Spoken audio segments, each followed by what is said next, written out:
Thor Ragnarok is a 2017 American superhero film based on the Marvel comic books character of the same name.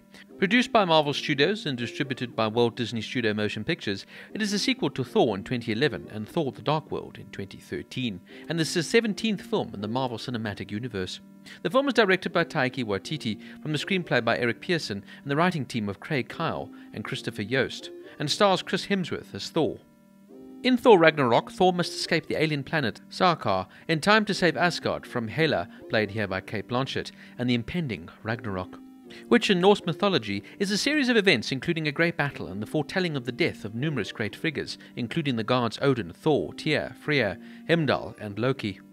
The third Thor film was confirmed in January 2014 when Kyle and Yost began working on the screenplay. The involvement of Hemsworth and Hiddleston was announced in that October. Waititi joined the film as director a year later after Thor the Dark World director Alan Taylor chose not to return. Ruffalo joined the cast reprising the role of Hulk from previous MCU films, which allowed elements of the 2006 comic storyline Planet Hulk to be adapted for Ragnarok. The rest of the cast, including Blanchett as Hela, was confirmed in May 2016, with Pearson's involvement revealed at the start of filming that July. Principal photography took place in Brisbane and Sydney, Australia, with the film also having exclusive use of Village Roadshow Studios in Oxenford, and concluded filming in October 2016. Thor Ragnarok premiered in Los Angeles on October 10, 2017, and was released in the United States on November 3, 2017, as part of Phase 3 of the MCU. The film received praise for its acting and Waititi's direction, as well as the action sequences, visual effects, musical score, and humour, with many critics considering it to be the best installment of the Thor franchise. It grossed over $854 million worldwide, becoming the highest-grossing film of the series and the 9th highest-grossing film of 2017. A sequel, Thor: Love and Thunder, was released on July 8, 2022.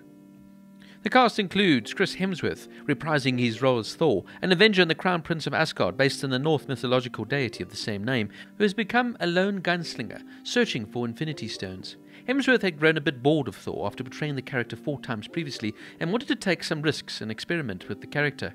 Thor has shorter hair in the film, wears different outfits, and his hammer, Mjolnir, is now destroyed, and he loses an eye.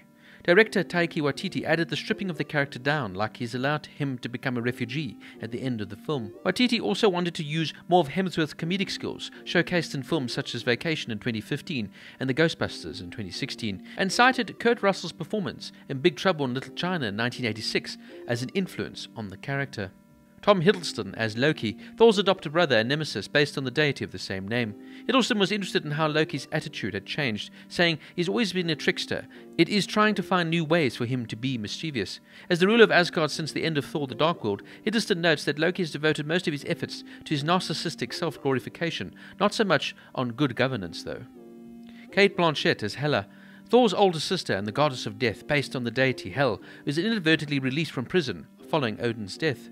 The decision to make Hela related to Thor as opposed to only Loki as in the comics and Norse mythology came from needing more impact when Hela and Thor finally confront each other.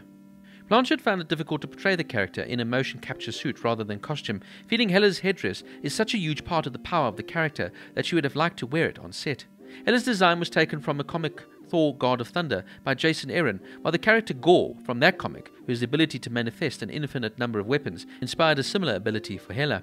Idris Elba as Heimdall, an all-seeing, all-hearing Asgardian and former sentry of the Bifrost Bridge, based on the deity of the same name, who's gone into self-exposed exile during Loki's reign. Jeff Goldblum as the Grand Master, one of the elders of the universe who rules the planet Sakaar and enjoys manipulating lesser life forms. Goldblum described the character as a hedonist, a pleasure seeker, and an enjoyer of life and tastes and smells.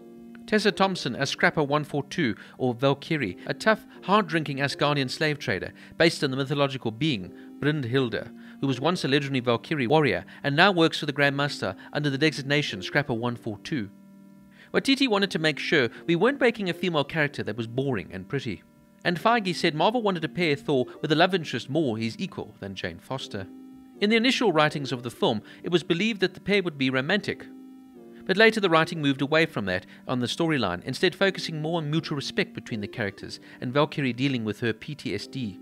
Thompson stated that the character is bisexual, which he based on the character's comic book's relationship with Annabella Riggs, and convinced Waititi to shoot a glimpse of a woman walking out of Valkyrie's bedroom, which was later cut from the film, as it was too distracting. Karl Urban as Scourge, an Asgardian warrior who guards the Bifrost Bridge in Heimdall's absence and chooses to join Hela to survive. Mark Ruffalo as Bruce Banner, or Hulk, an Avenger and a genius scientist who transforms into a monster when enraged or agitated after being exposed to gamma radiation. In 2 years since Avengers Age of Ultron in 2015, has become a successful and popular gladiator on Sakaar and suppressed the Banner side during those years. He's forming a vocabulary of a toddler, with the level of Hulk speech being a big conversation between Waititi and Marvel since it was taking into account future appearances for the character. Ragnarok begins an arc for the character that continues in Avengers Infinity War in 2018 and Avengers Endgame in 2019. Ruffalo felt Hulk had a swagger in the film and was much more of a character than the green rage machine he had seen in the previous films. And Anthony Hopkins as Odin, the king of Asgard, father of Thor and Hela, and adoptive father of Loki, based on the deity of the same name. The character is in exile on Earth and was originally intended to be a crazy-looking hobo on the streets of New York City, but Waititi ultimately felt that this was a tragic rather than funny, given the character's death during the sequence. The sequence was changed to take place in Norway to honour the character's past and be more authentic to his role as king of Asgard.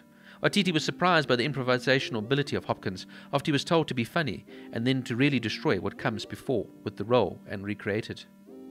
Now, this was a complete and utter reinvention of what had become a dull, boring take on the Thor character within the MCU. And I must be frank with you, I absolutely loved this film. And it's definitely one of my favourites within the MCU universe. It really is an exciting, funny, and above all else, Thor Ragnarok is a colourful cosmic adventure that sets a new standard for the franchise, and of course the MCU even. It really is a visual extravaganza.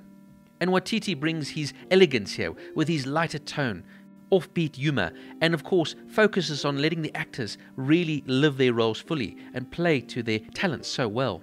It's just so nice to see Hemsworth here really delving into his comedic side, and he's so good at it and so charming.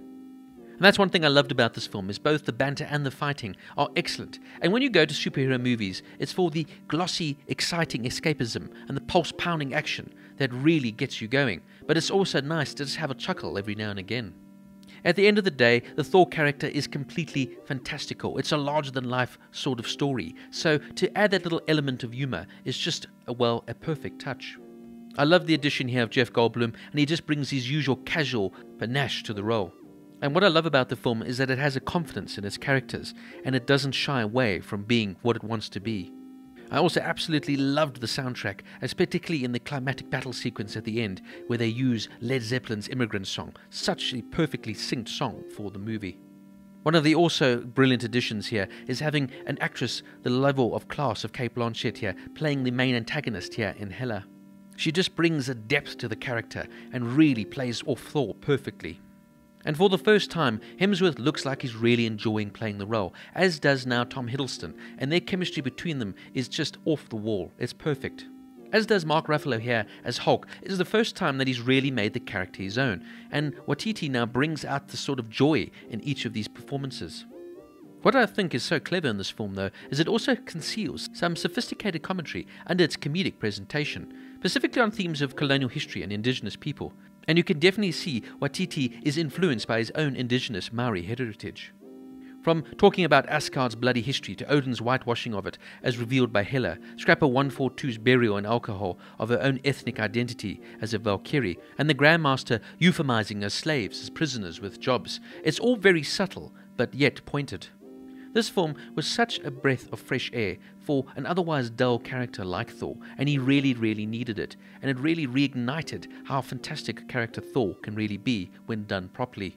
Waititi's approach, his wonderful way to get the best out of his actors, its fantastic over-the-top visuals, as well as fantastic comedic timing, makes Thor Ragnarok one of the best films within the MCU universe, and therefore, Thor Ragnarok gets a 9 out of 10.